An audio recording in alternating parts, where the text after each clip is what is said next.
Atenção, preste muita atenção. Selecione um dos conteúdos que você sabe que tem alta probabilidade de cair na prova. Explique-o por completo e, no final, resolva algumas questões com os alunos.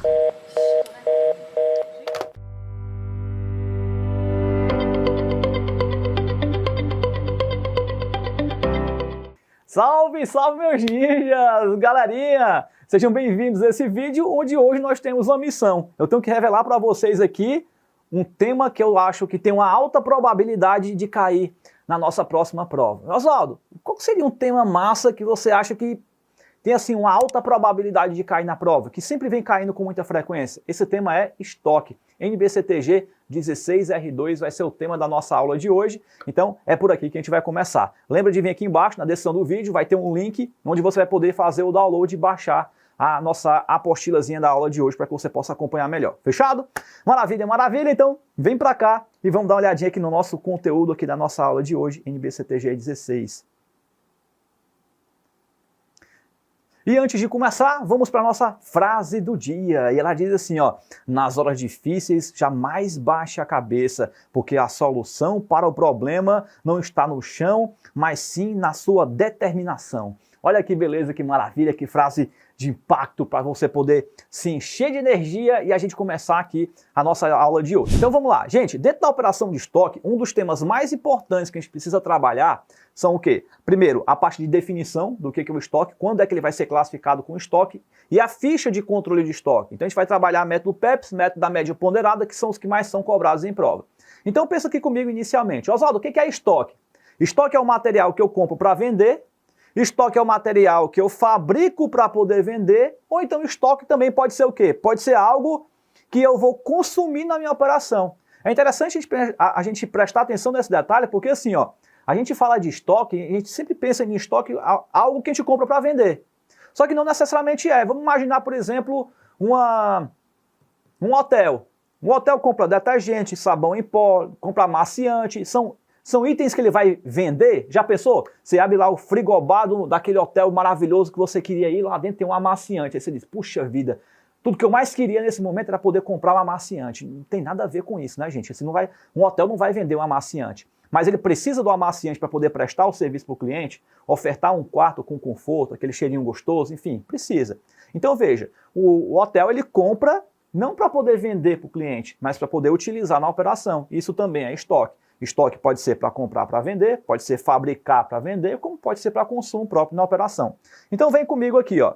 Então vamos anotar aqui alguns pontos que são importantes para a gente deixar destacado aqui, porque vai ser interessante para a gente. Então vamos lá. O estoque para venda, no custo normal do negócio, no processo de produção, ó. Quando eu falo de processo de produção, aqui a gente está trabalhando na parte das indústrias, né? Aqui, ó. Vamos marcar aqui, deixa eu puxar um verdinho para combinar aqui, ó. Aqui a gente está falando de indústria.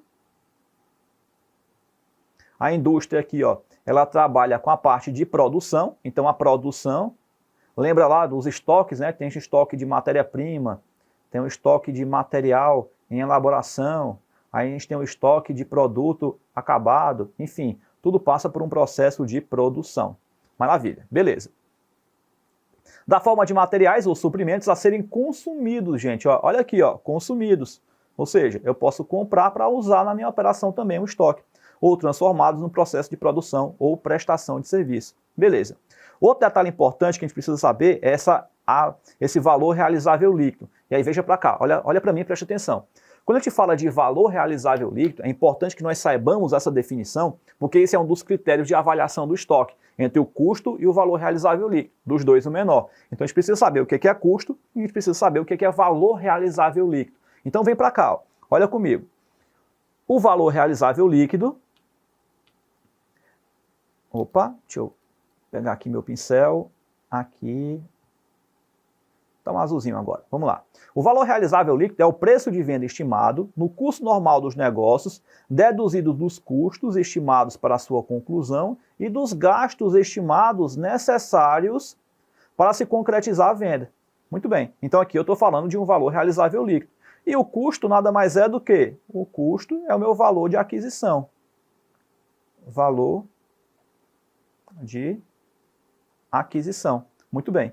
Show de bola. Então tá aí dois detalhes que são importantes. A gente precisa saber o que é o custo, o valor realizável líquido, porque são transações que vão acontecer dentro de uma questão. A gente precisa saber as duas definições. Muito bem. Então cuidado na definição de estoque. Ó. Vamos anotar aqui. Ó. Estoque, para você não confundir estoque com imobilizado, tá? Oswaldo, como assim estoque imobilizado? Veja, um mesmo item ele pode estar classificado em vários locais ao mesmo tempo. Por exemplo, vamos pensar aqui no terreno. Um terreno pode ser um item do imobilizado, Oswaldo? Pode. Oswaldo, um terreno pode ser um item do estoque, Oswaldo? Também pode. Então, o que vai me determinar se vai ser uma coisa ou outra? A destinação. Então, você precisa saber da destinação.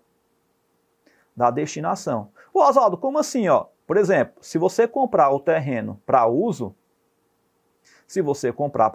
aí sim, então você pode classificar e dizer que esse cara aqui é um item do imobilizado. Porém, se você está comprando um terreno, e o seu objetivo da compra do terreno é para venda, estou comprando o terreno para poder realizar uma venda de imediato, então comprei para revender, então eu já posso classificar isso aqui como um item de estoque. Beleza. Então perceba que o que vai fazer você determinar a classificação de um item não é necessariamente o item, e sim a destinação dele, a aplicabilidade. Então cuidado na hora da prova, quando cair, por exemplo, o que é um veículo, o que é um terreno, qual é a classificação dele dentro do balanço patrimonial, você vai dizer, opa, calma, depende. E o examinador vai olhar para você e vai dizer, depende de quê? Aí você vai dizer, depende da destinação. Me diga a destinação e eu te digo qual vai ser a aplicação do bem. Então se eu pegar um carro e eu disser que eu vou usar o carro na minha operação, o carro para mim vai ser um item do imobilizado. Agora, se eu sou uma concessionária, eu compro e vendo o carro, então o carro para mim vai ser estoque. Então perceba que tudo depende da destinação do item. Então cuidado com isso na hora da prova, para você não cair em nenhuma pegadinha. Muito bem. Então volta para cá. Ó. Show de bola. Na mensuração, o que é o custo? Né? O custo é o primeiro item que a gente estava trabalhando anteriormente. Vai lá. Ó. O custo é o valor. O valor de custo do estoque deve incluir todos os custos de aquisição, de transformação, de um bem ou outro custo incorrido, para trazer o estoque a condições e localização atuais. Muito bem. Então, tudo que eu deixar o meu produto pronto e à disposição para uso, ou pronto e à disposição para venda, ele vai se incorporar no meu valor de custo. Então, entendi, Oswaldo. Beleza. Então, vem para cá. Ó. Aqui é um ponto de cuidado que a gente tem que ter em relação ao frete seguro, impostos recuperáveis e não recuperáveis. Então preste atenção aqui para você não vacilar nesse detalhe. Olha para cá, preste atenção, olha para mim. Ó. Veja, falei para vocês que custo é o que eu vou incorporar o valor de um produto para que ele fique pronto à disposição para uso ou pronto à disposição para venda. Isso vai se incorporar ao valor de custo de um produto. Só que o custo do produto não é necessariamente só o valor de aquisição dele, ou o valor de formação do custo dele, porque pode ser a fabricação de um produto. Por exemplo, uma camisa. A camisa tem o fio, a camisa tem a logomarca que você vai colocar, tem a pigmentação, né, a cor da tinta que você vai colocar na camisa, aí tem o flash que você vai colocar, ou então um botão, enfim. Tem N custos que vão ser somados ao produto para você chegar no valor final. Então, o custo pode ser o custo que eu adquiri para poder revender ou o custo de fabricar o produto. Muito bem. Mas o que eu quero que você entenda é, além do custo de aquisição ou do custo de formação, existem custos adicionais que você vai incorporar ao valor do produto. Ô Oswaldo, isso é aula de custos ou é aula de estoque? Vai pegar um pouquinho dos dois, né? Mas o fato é que é o seguinte, é de estoque, então relaxa, calma aí. Ó. Veja só, o que eu preciso entender nesse momento é que, para formar o valor do meu estoque, pode ser que aconteça que tenha impostos. E eu preciso saber o seguinte, Oswaldo, eu posso ter um imposto recuperável e imposto não recuperável. Qual é a diferença? Se eu estiver falando de um imposto recuperável, significa dizer que eu estou comprando a mercadoria, tem o valor de um imposto embutido dentro dele, só que eu posso retirar o valor desse imposto do meu custo. Por quê? Porque quando eu vender a mercadoria, eu vou poder me creditar do valor daquele imposto, vai ser descontado lá na frente. Então eu não posso incorporar no meu custo de aquisição se você tiver na questão dizendo que tem um imposto recuperável. Agora, se a questão disser, Oswaldo, eu tenho um imposto não recuperável, significa dizer que você vai pagar e vai ficar por isso mesmo. O valor não vai voltar para você, tá? O que vai determinar seu imposto recuperável é que o dinheiro volta. Ou ele volta literalmente, ou ele volta em termos de desconto lá na frente, né? Eu vou pagar ICMS, só que aí eu não vou pagar o ICMS pelo valor de venda. Vou pagar o ICMS pelo valor de venda, subtraindo do valor dos créditos de impostos a recuperar que eu tenho com o ICMS. Por exemplo, né, pode acontecer com o ICMS, pode acontecer com o PIS, com a COFINS, que são impostos que podem ter uma parcela de imposto recuperável. Beleza? Muito bem, beleza. Então, se eu estiver falando de imposto não recuperável, você tem que tomar cuidado na hora da questão, porque ela pode dizer que o imposto não recuperável já está embutido na mercadoria, então não precisa somar de novo, ou que ele vai ser acrescentado ao valor dela. Então, tem esse detalhe que você precisa prestar atenção. Ô Oswaldo, como assim? Vamos supor que você comprou uma mercadoria que veio da China. E aí, quando a mercadoria chegou aqui no Brasil, eu tive que pagar o imposto de importação. Então, além do valor da nota fiscal, eu estou pagando um valor a mais. É aí o detalhe que você precisa prestar atenção, certo? Cuidado se o imposto não recuperável, se ele já está embutido no valor da mercadoria, nesse caso não precisa somar, ou se ele vai ser pago por fora e eu vou ter que somar, beleza? Muito bem. Vem para cá, ó. A outra coisa que a gente precisa prestar atenção é com o frete e o seguro. Esses dois danadinhos aqui, ó. Por quê, ó? Porque existe o frete que ele pode ser pago pelo comprador, e existe o frete que ele pode ser pago pelo vendedor. Ô Oswaldo, como é que eu vou diferenciar aqui se eu vou ou não incorporar isso aqui como um custo na minha transação? Então vamos lá que eu vou te explicar aqui, ó. Presta atenção. Quando o frete e o seguro é pago pelo comprador, ou seja, sou eu que estou desembolsando o dinheiro para poder a mercadoria chegar para mim. Então no caso, o que acontece aqui, ó? Nessa situação, eu que estou pagando o frete, eu que estou pagando o seguro, eu vou incorporar o valor do frete e o seguro no meu custo de aquisição. Agora, se o cara lá do outro lado estiver pagando o frete e o seguro, se o vendedor estiver pagando lá, eu do lado de cá não vou fazer nada. Para ele vai ser uma despesa. E para mim, ó, um beijo, um abraço, vendedor, muito obrigado, continue sempre pagando o frete e o seguro, porque eu não preciso fazer nada. É claro que a gente sabe que o frete e o seguro vai estar embutido no valor de venda do produto. Ele não vai simplesmente te entregar de graça, né? Tudo é uma relação comercial, estratégica, comercial, marketing, enfim, né? Para poder a gente achar que tá tendo vantagens, né? Se o cara diz frete grátis, né? Não é que o frete é grátis, está embutido no valor da mercadoria, mas a gente tem aquele sentimento de ficar feliz, comprei alguma coisa e não paguei o frete, né? Mas enfim, beleza? Então assim, moral da história, na hora da prova, se eu comprar e eu pagar o frete e o seguro, eu incorporo no custo de aquisição. Se o vendedor pagar o frete e o seguro, eu não faço nada. É isso que a gente precisa saber. Morreu. Muito bem. Volta para cá então. Então já sabemos o que pode ser mensurado dentro do estoque. Agora a gente precisa saber os critérios que vão ser avaliados dentro da nossa ficha de estoque. E aí nós temos o método PEPS e nós temos aqui o método da média ponderada, que são os métodos que são mais utilizados para efeitos de mensuração do estoque na hora da tua provinha. O PEPS, aquele nosso bom e velho clássico, né? Primeiro que entra, vai ser o primeiro que sai. Né? O PEPS aqui não é o concorrente da Coca-Cola, né? Tem até aquela propaganda que a Pepsi fazia que, enfim, não sei se por qual motivo que ela parou, né? Mas ela dizia assim, ó, pode ser bom, pode ser muito bom, pode ser Pepsi. Né? Lembra lá? Eu não gostava muito daquela propaganda não, porque... Ei, produção, ó, o cara chegava assim e diz, aí tu quer alguma coisa? Aí tu diz assim, pode ser. Pode ser naquele tipo mais ou menos, né? Assim, não tem isso aqui, pode ser aquilo? Pode. Não era bem o que eu queria não, mas pode ser, né? É tipo isso. Então, acho que a Pepsi não foi muito feliz ali naquela propaganda do pode ser, né? Como se ela literalmente estivesse se colocando em segundo plano na frente da Coca-Cola. Mas enfim, é a Pepsi, né? Primeiro que entra, o primeiro que sai. Ou seja, eu vou ativar o custo da mercadoria pela primeira mercadoria que eu tinha lá no meu estoque.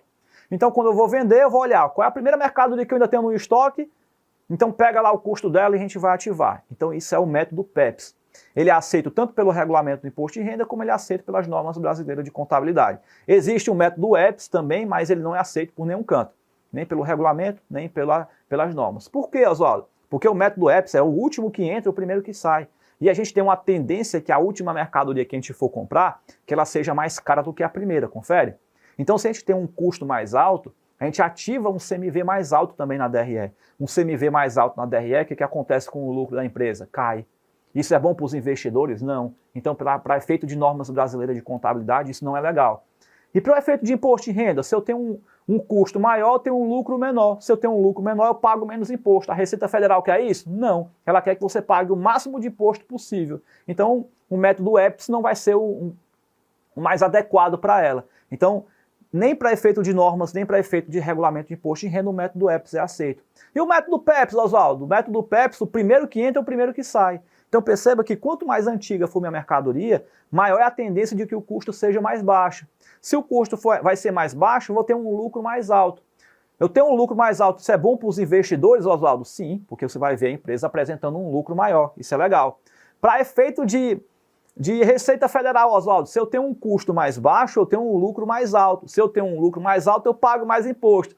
A Receita Federal agradece, né? Depois ela bota lá a hashtag Forever, continue pagando muitos impostos, né? Para a gente poder ter segurança, para que a gente possa ter saneamento básico, para que a gente possa não ter buraco no meio da rua, para que a gente possa ter segurança, educação, para que a gente possa ter uma vida maravilhosa, colégios muito bons, todo mundo bem preparado, você pode andar no meio da rua despreocupado que ninguém vai te assaltar, porque vai ter segurança. E Oswaldo, em que país no planeta Terra do universo você está morando, meu filho, que eu não sei onde é que isso acontece? Pois é, eu também não sei não, foi só um delírio da minha cabeça aqui. Mas o fato é que é o seguinte, o método PEPS ele aceita. Só que é o seguinte, você pensa assim, mas Oswaldo, cara, a parada é a seguinte, bicho, eu vou estar aumentando o meu lucro, mas não é bem assim, né? Porque tem mercadoria que eu compro mais caro, tem mercadoria que eu compro mais barato. Não dá para fazer um meio de campo aí, não dá. Aí é onde entra o método da média ponderada. O método da média ponderada vai trabalhar exatamente, como o próprio nome já está dizendo, uma média. Para poder formar o custo unitário de uma transação dentro da ficha de controle de estoque, você vai compor todo o somatório de quantidade de unidades que você tiver e compor todo o somatório de valores que você tiver para aquele mesmo item. Divide a quantidade, divide o valor pela quantidade e você acha o seu custo unitário. Vai ser sobre ele que a gente vai trabalhar na nossa ficha de controle de estoque quando for ativar o CMV de uma mercadoria. Então é isso que a gente vai fazer. Pode ser que eu falando aqui talvez não soe tão claro assim na tua cabeça, mas a gente vai chegar na parte de resolução de questões. Por hora o que eu preciso que você entenda é essa base de conteúdo. Fechou? Maravilha. Então vamos para frente. Deixei aqui para você uma explicaçãozinha aqui sobre o método PEPS, o método da média ponderada. Já falei para vocês aqui agora, já expliquei, não vou explicar de novo. Muito bem, vamos então responder aqui algumas questões para a gente ver na prática como é que isso aqui cai. Ó. Veja aqui uma questãozinha cobrando estoque aqui para a gente. Vamos lá. De acordo com a NBCTG 16R2 de estoque compreende ativos mantidos para venda no curso normal do seu negócio, em processo de produção para venda, ou na forma de materiais e suprimentos a serem consumidos ou transformados no processo de produção ou na prestação de serviço. Muito bem. Assinale a opção que não consta estoque, exemplos de estoque. Veja só. Ó, eu quero que não, né? Ó, o que não representa estoque. Veja. Produto acabado é estoque? Sim. Produto em processo é estoque? Também. Produção pela entidade também é estoque? Sim. Beleza. Aí vem para cá, ó. Custo da mercadoria vendida. Opa, ele está pedindo estoque. Custo da mercadoria vendida é CMV. CMV é a conta de resultado, ó. Tá errado. Veículos de uso. Opa, veículo de uso é o quê? Imobilizado, já falei para vocês, destinação. E software está fora porque é um item do intangível. Então tá errado. Muito bem. Vem para cá. Ó. Então, se eu quero que não, então item B já é a nossa alternativa a ser marcada. Vamos para frente. Ó. Item C. Matéria-prima. Materiais que aguardam utilização no processo de produção, tais como embalagens, materiais de consumo. Ok. Isso aqui tudo é estoque. Aí vem, ó. Mercadorias compradas de um varejista para revenda, estoque? Sim. E terreno? Opa, Oswaldo, terreno, depende, né? Terreno, vou fazer o que com ele? Terreno e outros imóveis para revenda. Opa, Oswaldo, terreno para revenda é estoque? Resposta sim. Se eu tivesse dito que o terreno era para uso, Oswaldo, seria o quê? Aí seria imobilizado. Entendi, Oswaldo, tudo bem, beleza, agora ficou legal. Show de bola, vamos para frente. Vamos para a próxima questão. Olha essa questão de número 2 aqui, ó. A empresa comercial comprou 100 unidades de uma mercadoria X no valor de R$8.000. Então vamos compor esses dados aqui, ó. Eu comprei 100 unidades e eu paguei R$8.000. Muito bem. No dia 15 de agosto de 2000X1, ela vendeu 50 unidades dessa mercadoria por um valor de R$100 cada. Então vamos lá. Ó. Então, 50 unidades, R$100 cada. Show de bola. Vamos lá. Em 20 de agosto de 2000X1, ela adquiriu mais 50 unidades dessa mesma mercadoria por um valor unitário de R$90. Então, vamos colocar aqui, ó. Comprei mais 50 unidades por R$90. Muito bem. Sabendo que a empresa utiliza o método PEPS para o controle de seus estoques e que os valores estão todos já livres de impostos recuperáveis, ou seja, não preciso mais me preocupar com essa parte dos impostos, o valor do CMV apurado em 31 de agosto de 2000X1 é igual a quanto? Muito bem. Então vamos aqui, ó. Gente, dentro dessa situação, olha o que vai acontecer aqui, ó. Primeiro, o primeiro que eu tinha aqui foi a compra de 100 unidades. Eu comprei essa compra de 100 unidades por R$8.000. Beleza. Show de bola. Então, se eu pegar 8.000 e dividir por 100, eu encontro aqui o valor de R$80. Oswaldo, o que é esses R$80? É meu custo unitário. Beleza. E aí eu fui lá e fiz uma venda de 50 unidades. Ó. A questão está trabalhando qual método? Método PEPS. Legal. Então, vamos lá. Nessa transação, o que eu vou fazer? Eu vou tirar 50 unidades. A um custo de quanto, Oswaldo? 80. Porque é o estoque inicial que eu tenho. Beleza. Então, 50 vezes 80 dá 4.000. Então, vai sair do meu estoque R$4.000. Logo, se eu tinha 100 e eu tirei 50, eu fiquei com quanto? 50. A um custo de 40 dá R$4.000. Beleza. Eu fiz uma nova compra agora, né? Eu fiz uma nova compra de 50 unidades. Ó. Beleza. Então tá aqui, ó. Compra de 50 unidades. Muito bem. Eu comprei a R$90. Ok. Então fiz uma compra por R$90. Então 50 vezes 90 dá 4.500. Beleza. Então perceba que quando eu estou trabalhando com o método PEPS, ó, agora eu tenho dois saldos de estoque. Ó. Porque primeiro que entra, primeiro que sai. Eu tenho que ter a composição do todo o estoque. Então tem um primeiro estoque aqui e aqui eu tenho a minha segunda posição de estoque. Beleza. A minha primeira posição de estoque são 50 unidades a R$80. Minha segunda posição de estoque também são 50 unidades, porém a um custo de R$90, que dá os 4.000 e os 8.500. Muito bem. Deixa eu voltar aqui na questão, que ela está dizendo que, sabendo que a empresa utiliza o método PEPS para controle dos seus estoques e que os valores estão todos livres de impostos recuperáveis, o valor do CMV apurado em 31 de agosto de 2000X1 é igual a quanto? Então vamos lá. Ó. Dentro dessa transação, em 31 de agosto. Beleza. Então em 31 de agosto, quanto foi o valor do meu CMV? Legal. Então vamos ver aqui. Ó. Gente, quanto foi o valor do meu CMV? O CMV foi o valor da venda que eu fiz aqui. Ó.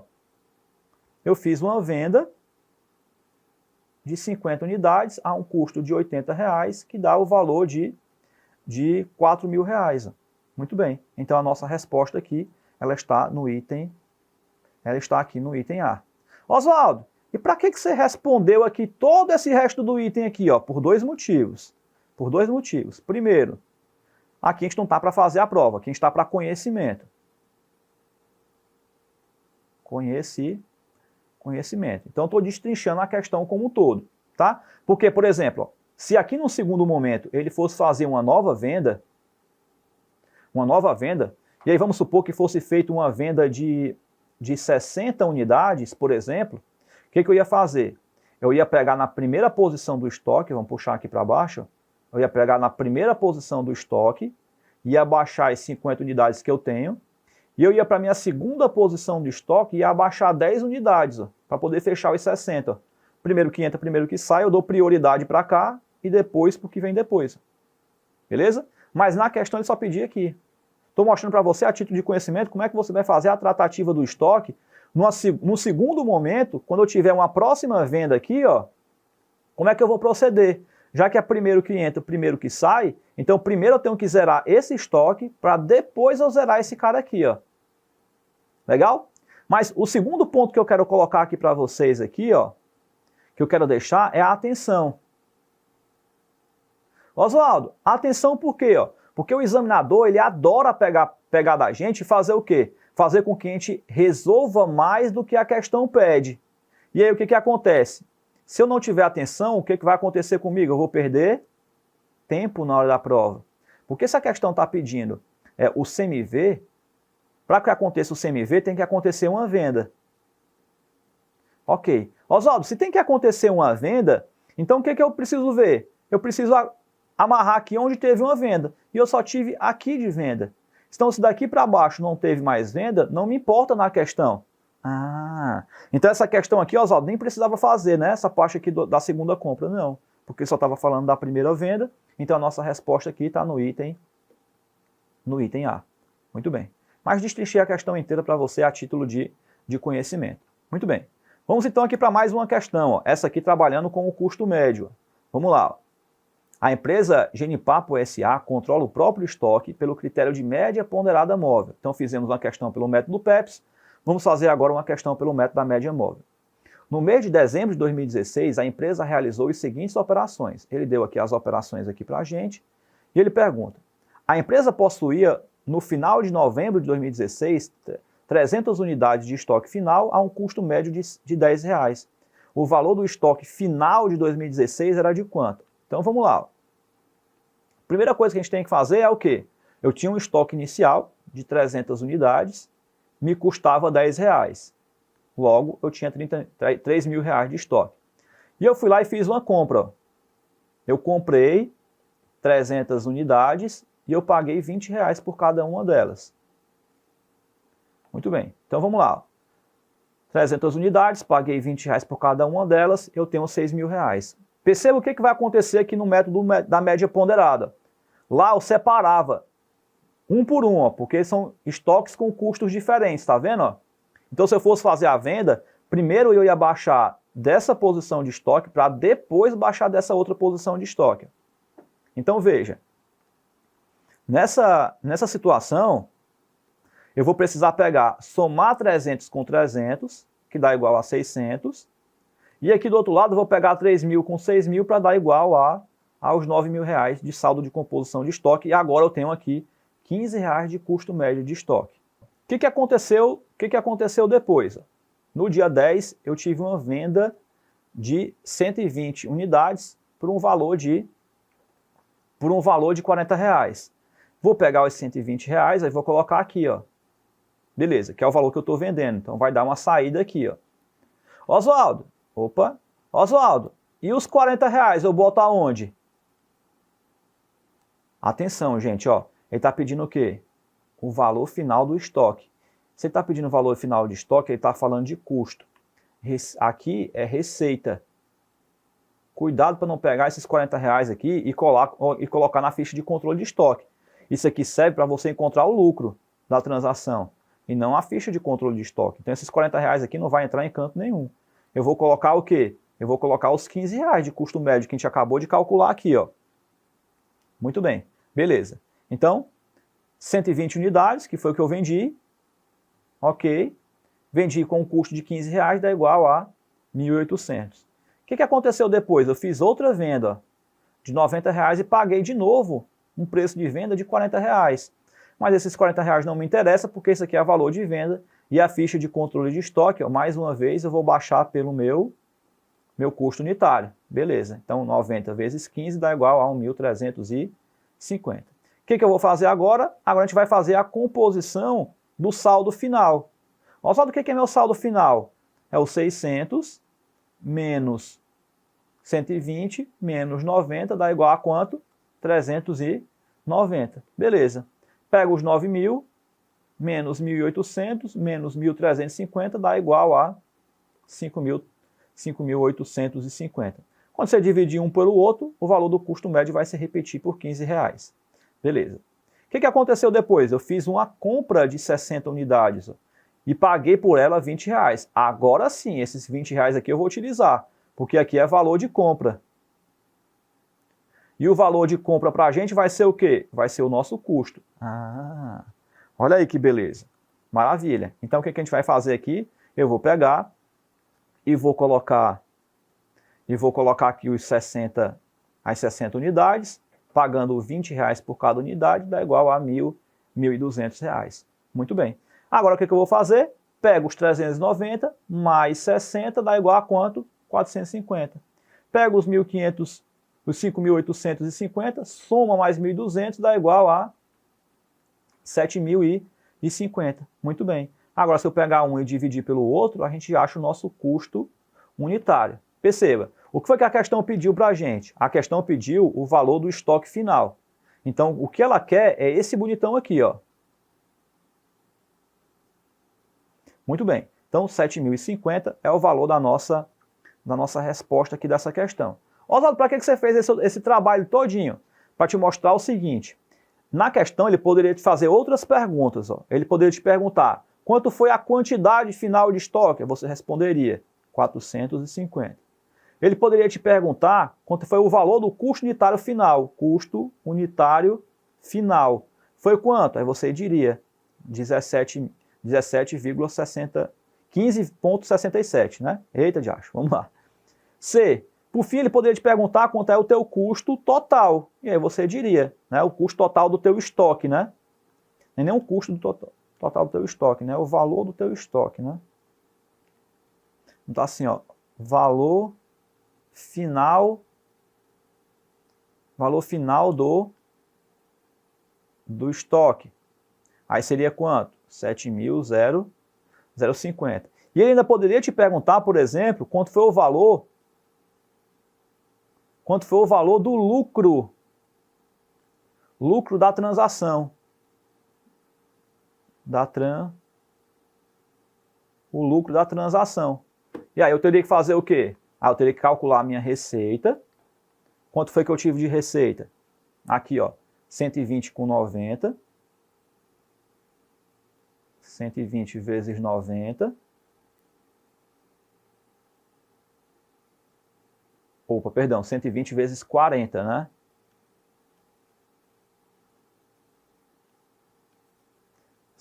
vezes 40. 90 vezes 40. E aqui a gente acha o valor da receita. Muito bem, beleza. Depois você vai calcular o CMV. O CMV você pega na ficha de controle de estoque. Ó. Aí fica fácil. Ó. Você vai pegar esse cara aqui com esse cara aqui. Ó.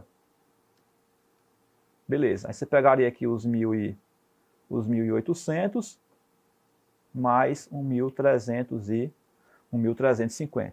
Muito bem, beleza. E aí você acharia, se você pegar esse valorzinho X aqui que você vai encontrar por meio de fazer essa matemática, com esse valorzinho Y aqui, ó, que você vai fazer do custo, X menos Y daria igual ao lucro da transação, tá? Eu estou te mostrando aqui o seguinte, ó, presta atenção. Qual é o nosso objetivo aqui? Dessecar o conteúdo. Então eu não vou simplesmente analisar o que a questão está pedindo. Eu vou ver todas as possibilidades de questões que poderiam cair na prova. Então, quando cai uma questão de estoque, ele pode te perguntar a quantidade de estoque, o custo unitário, ele pode te perguntar o saldo do estoque final, ele pode te perguntar o valor da receita, ele pode te perguntar o valor do CMV da transação e ele pode te perguntar o lucro da operação. Então, toda questão de estoque, ele pode ter uma variação entre 6 perguntas para poder fazer você se embaralhar e se perder na hora da prova. Então, preste atenção nisso aqui, resolva novamente as questões para que você possa consolidar o conteúdo que a gente aprendeu aqui na nossa aula de hoje. E olha só, se você gostou dessa aula e se ela foi legal para você, foi produtivo, você conseguiu evoluir com essa aula de hoje, foi legal? Então faz o seguinte, ó, aqui embaixo deixa o seu dedo no like, compartilha esse vídeo com seus amigos, se inscreve no canal se você não tiver inscrito ainda e coloca aqui embaixo na descrição do vídeo, aqui lá embaixo na verdade nos comentários, sugestões de assuntos que você gostaria de ver na nossa próxima aula e coloca assim, ó, qual foi a maior sacada que você teve aqui nessa aula de hoje? O que foi que eu falei para você aqui que na sua concepção foi a parte mais importante? Qual foi o seu maior aprendizado? Então compartilha aqui com a gente qual foi o seu maior aprendizado aqui nos comentários aqui no vídeo. Coloca sugestões de temas para a próxima aula. Não esquece de se inscrever no canal, curte o vídeo, compartilha com seus amigos e a gente se vê na nossa próxima aula. Então é isso aí. Um grande abraço e até lá.